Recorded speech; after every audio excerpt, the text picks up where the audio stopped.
Hey everybody, welcome to Interactive Read Aloud 3. Today I'm going to be reading Volcano Rising.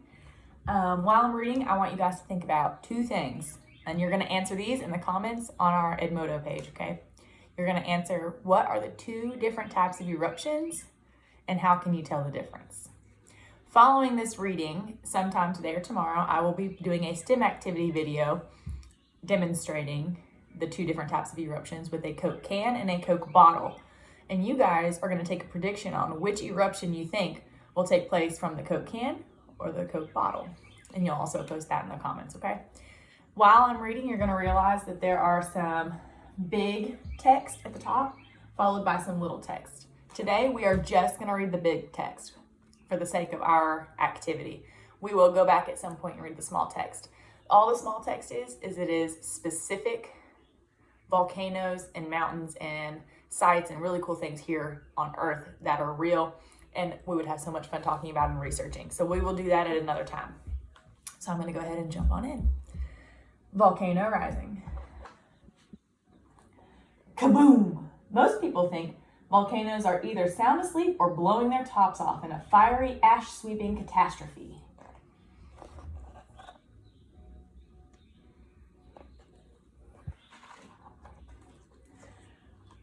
But volcanoes are not just destructive.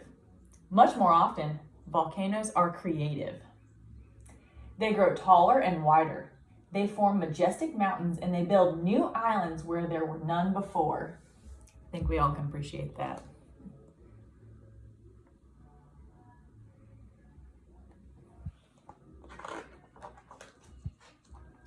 Both creative and destructive eruptions start with gooey, melted rock called magma. Magma from deep in the earth rises up a gigantic straw-like tube to a vent or opening. If magma makes it to the earth's surface, it's called lava. A burst of lava is an eruption. So down here you have the magma chamber. This is the vent, the straw. And up here, when the magma gets all the way up through the vent, then it's lava once it comes out. And when it spurts out, that's an eruption. Pow! Gases blast lava out in an explosive eruption. Yes! Gases and lava slowly seep out in a creative eruption. Slowly seep out in a creative eruption.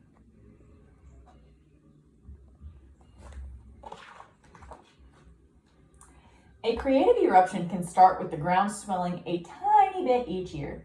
Magma gathering underground creates a bulge that may one day make a new mountain.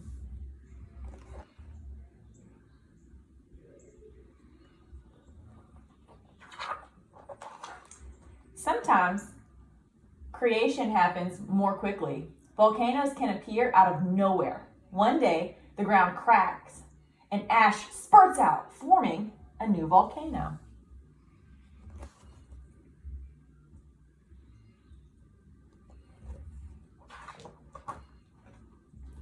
Volcanoes even make mountains underwater. If these submarine volcanoes grow high enough, their tips form new islands. So I don't know if you can see here, this island is actually going all the way down. Pretty cool, huh?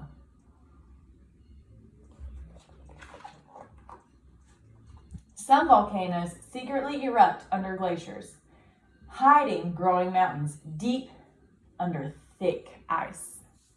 So they can grow under thick ice as well.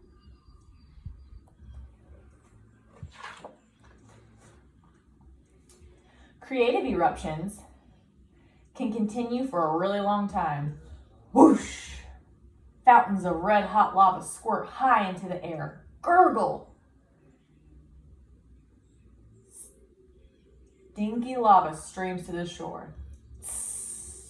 Fluid lava hits the ocean, steaming and hardens to form new land.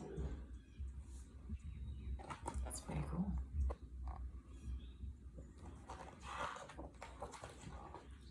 Most volcanoes have both destructive and creative eruptions. Wham! They blow their tops, then spurt, gurgle, scrape. They get down to business of building a new dome. Here's a lava dome right here in the middle.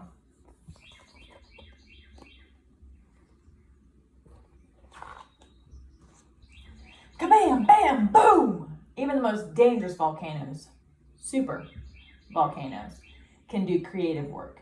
Between gigantic eruptions, they can erupt gently for many years, repairing the scarred land. It's pretty neat. I didn't know that. See, even I'm learning something. To save roads, houses, and harbors, people have tried to stop creative eruptions. But even gentle lava flows so hard, and they are very hard to halt. Yeah, be very hard to stop the lava flows.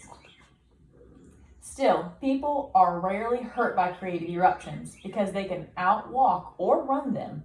In fact, we inch up as close as we can to these eruptions, even underwater, to watch the landscape change. So all that's basically saying is they can be dangerous. However, if one erupted right next to me, I could walk away. I wouldn't even have to run. You can get out of the way. They're not very fast.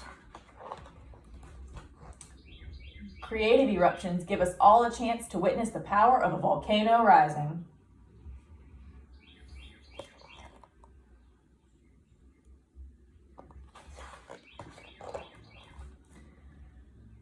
And that's the story. In the back, there is so many cool vocabulary words, and I will probably post a picture of these for you guys to take a look at.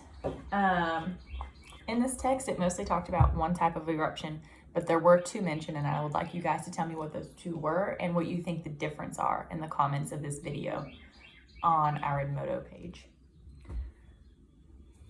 I hope you guys are having a good little break. See you next time.